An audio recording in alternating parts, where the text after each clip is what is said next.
You ever notice how everyone's obsessed with getting back up? Like it's the only proof you're strong. Stand up, fight back, keep going. But sometimes staying down isn't weakness, it's strategy. Sometimes the smartest move is to let the storm pass over your head while you lie there. Quiet, breathing, watching. Because when you stand up too soon, you take the hit meant for someone who wasn't paying attention. But if you wait, if you stay down when everything in you is screaming to rise, you just might see the whole board shift in your favor without the lifting a finger. People hate the word patience because it sounds like doing nothing. And doing nothing makes them feel useless. They want noise, movement, drama, chaos, anything to convince themselves they're making progress. But patience, real patience, is a quiet kind of violence. It's the kind that waits for the exact moment to strike, knowing full well that one move at the right time can undo 1,000 frantic mistakes. See, people confuse speed with power. They think the faster you act, the stronger you are. But speed without direction is just panic with prettier clothes. When you're patient, you see things others miss. You notice the cracks in someone's voice when they're pretending to be confident. You watch the way they shift their weight when they're lying. You hear the things they didn't mean to say, the silences they tried to cover up. Patience lets you gather every piece of information until you know the whole picture, while everyone else is still chasing shadows. And the best part, they never see it coming because they've already exhausted themselves playing the game before you even took your first step. People mistake patience for passivity, like you've given up or surrendered. That's what makes it dangerous. They don't think you're a threat. They don't realize you're sitting there with your eyes open, hands still, heart steady, counting the seconds until the moment tilts in your favor. They can't imagine someone being disciplined enough to let an insult go unanswered, a challenge go unmet, an opportunity pass, all because you know something better is coming. And when it does, it's already too late for them. Patience is about control, and control is the currency no one talks about. Anyone can act in a rush. Anyone can react when poked, provoked, or pushed. But to sit there unshaken while the world tries to bait you into moving, that's power. The person who moves second has the advantage. They've seen the first move, measured it, and planned their counter before lifting a finger. That's not laziness. That's precision. But here's the cruel trick. Patience doesn't feel heroic. It feels boring. It feels like you're missing out.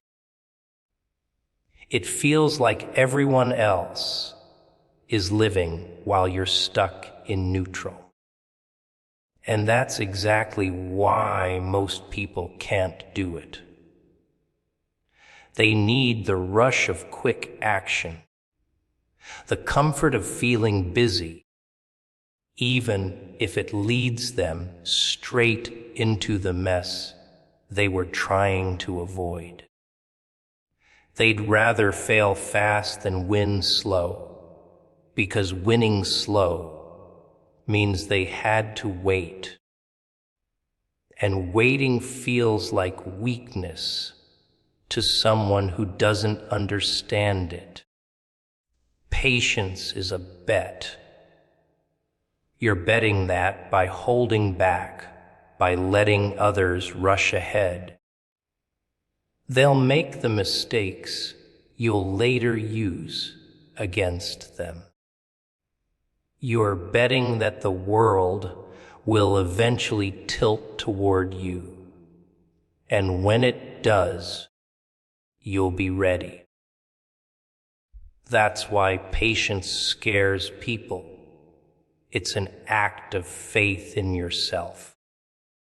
You're trusting that when the time comes, you'll have the courage to act without hesitation,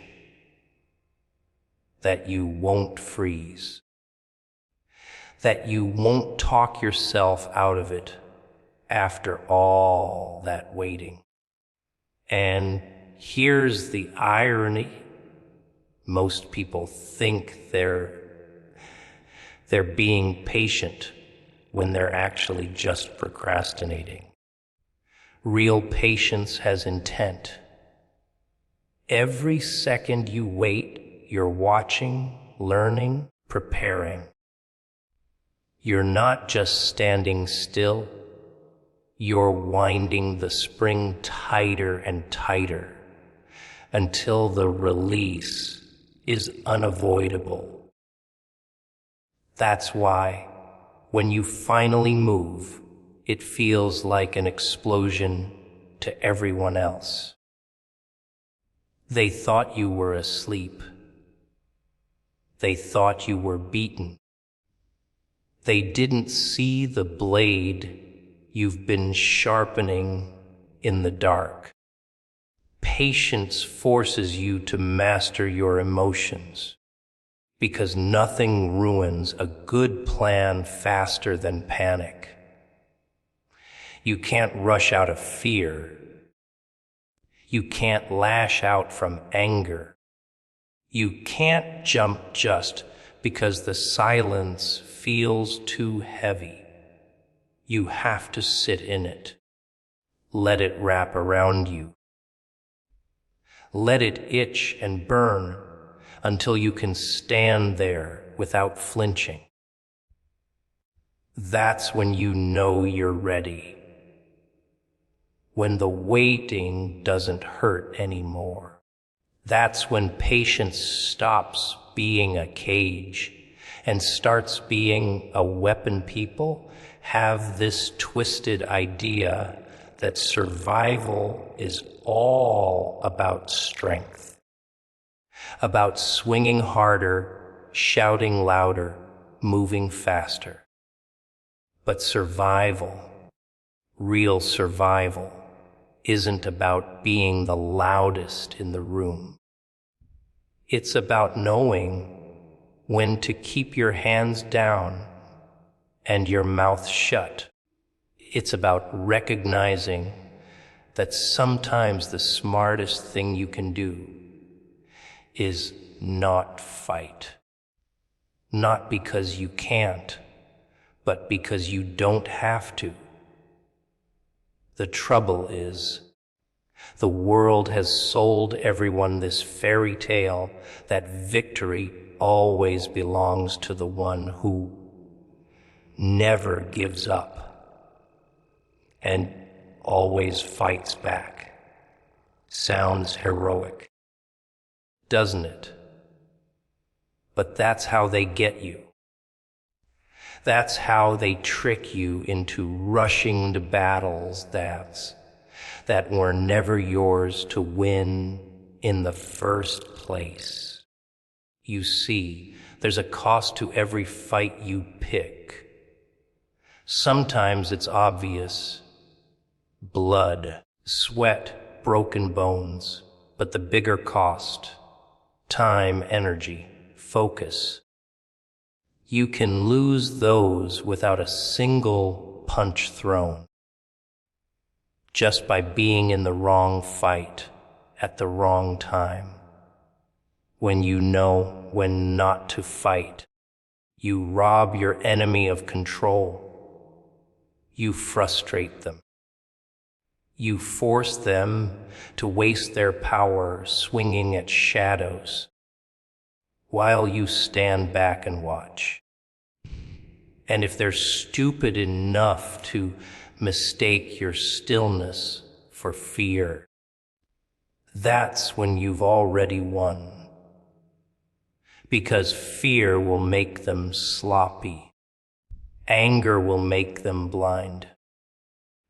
And by the time they realize you've been letting them burn themselves out, it's far too late.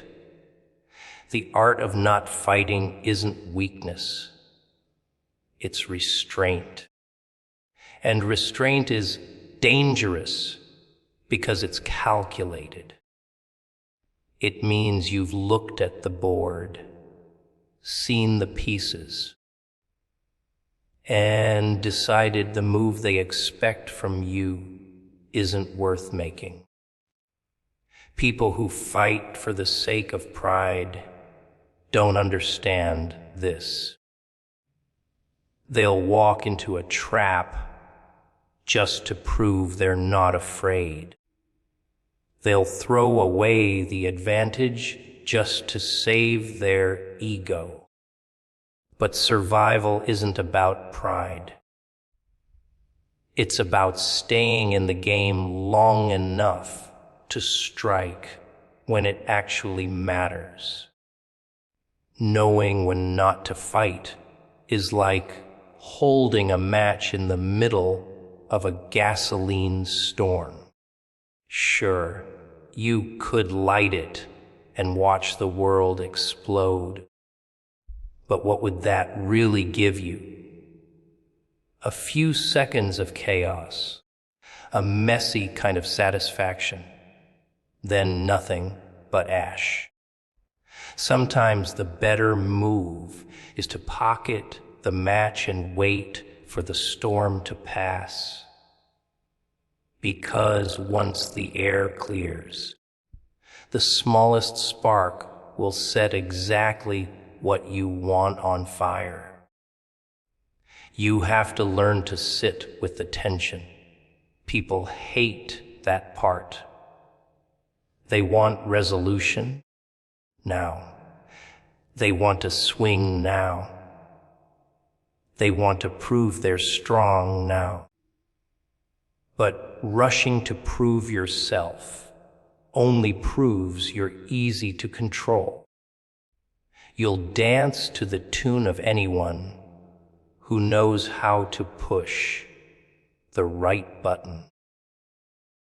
When you master the ability to not react, you're not just avoiding a fight. You're taking away their music.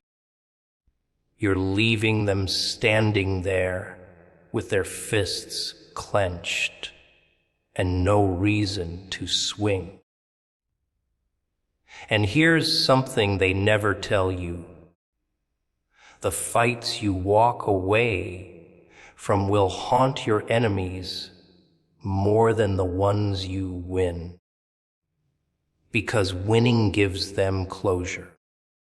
Losing gives them a story to tell about how they almost had you.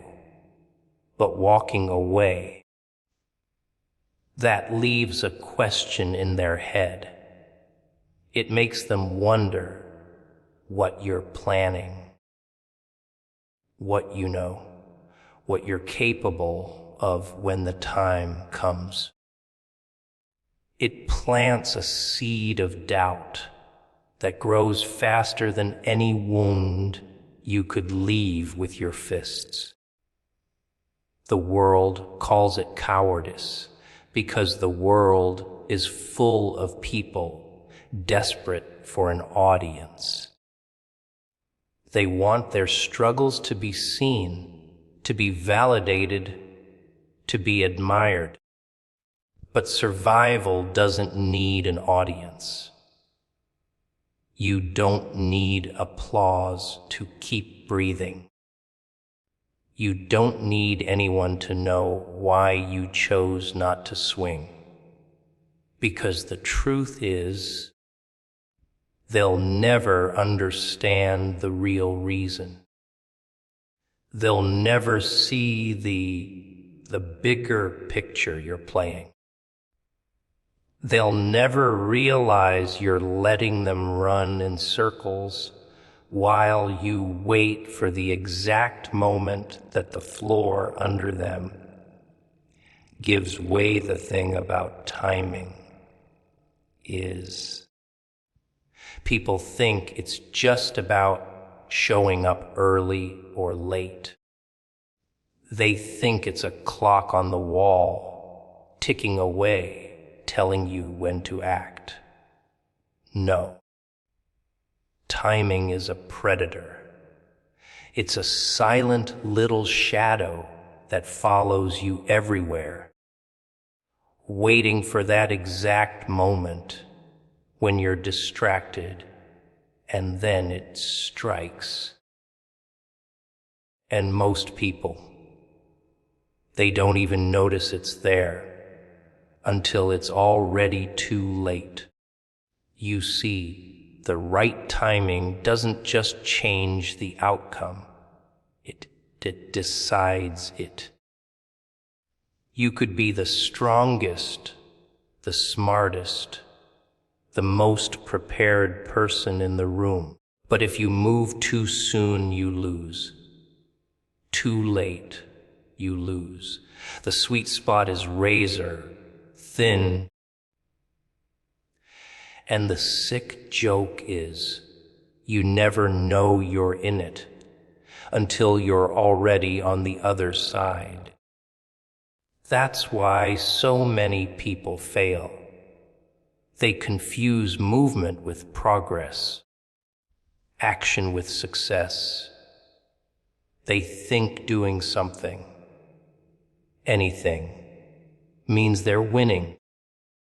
But sometimes moving at the wrong time is worse than not moving at all. Think about predators in the wild. The fastest cheetah in the world doesn't win because it runs constantly. It wins because it waits. It studies. It stalks. It calculates exactly when the prey is tired, distracted, vulnerable, and then it moves. 1 second too early, the prey bolts. 1 second too late, the moment's gone forever. And humans, we like to pretend we're so far removed from that primal reality, but we're not. Life is nothing but a hunt, and if you can't smell the moment before it arrives, you'll starve while someone else feasts. The problem is, timing isn't loud. It doesn't come with flashing lights or sirens. It's quiet. It's in the way someone hesitates before answering you. It's in the way the room shifts when a certain name is mentioned. It's in the weight of the silence after a door slams shut. These are the signals everyone else misses because they're too busy looking at their watches instead of the world around them. But when you master timing, you don't chase opportunities. They walk right into your hands.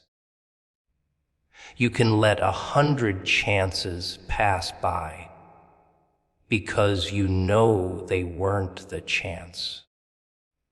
And when the right one finally comes, you won't even have to try.